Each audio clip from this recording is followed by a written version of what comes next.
This is the Fulton Thin Rip Jig. It's designed to make safe, repeatable cuts of thin strips on your table saw. I'm going to show you how to set it up and use it.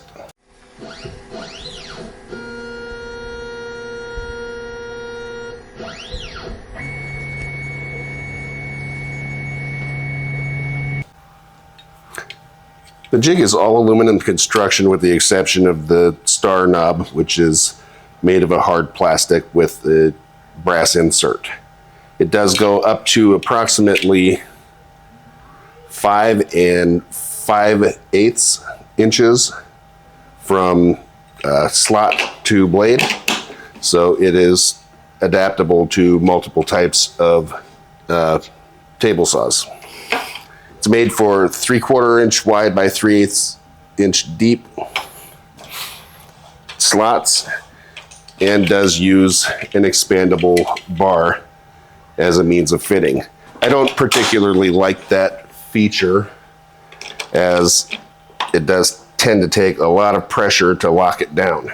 Before you use this thin rip jig, I want you to keep in mind a couple of safety factors. Use a zero clearance insert, and if you don't have zero clearance insert, you can cover the table saw blade slot with blue painter's tape and then slowly raise your saw blade through it to give you a zero clearance on each side. This is to keep pieces that get cut from falling into the slot and possibly being kicked back at you at high speed.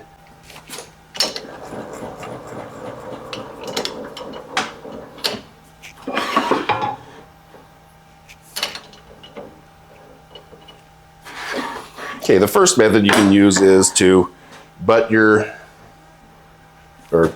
determine the length of cut you want to make. On the miter or on the table saw, lock your fence in place and then slide the thin rip jig up to the wood.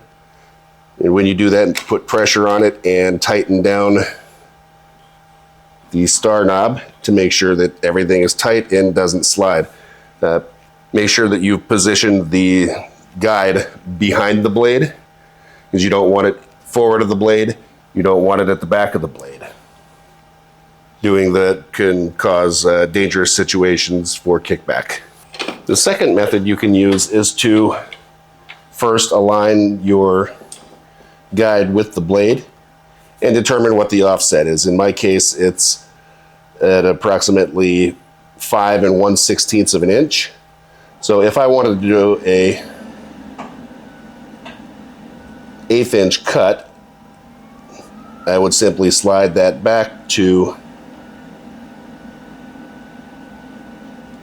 4 15/16 of an inch. And first thing I'll do is tighten it down to where the bar doesn't move. Then I'll move it in front of the blade and tighten down the miter slot even more so that we don't have any movement. Then, when we make our cuts, we'll just be able to bump up against the thin rip jig and push our pieces through.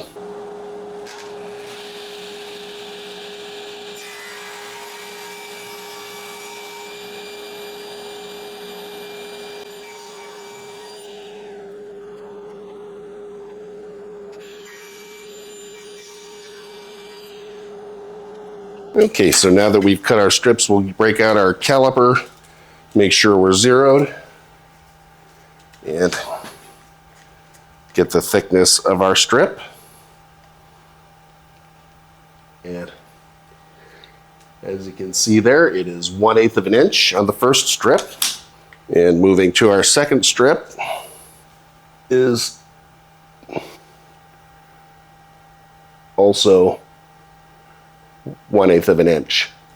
So if you're like me and you do a lot of projects where you need to cut thin strips, whether it be for cutting boards or for other means or needs of cutting thin strips, this Fulton Thin Rip Jig is a good, safe alternative to trying to create your own jig or using unsafe cutting methods.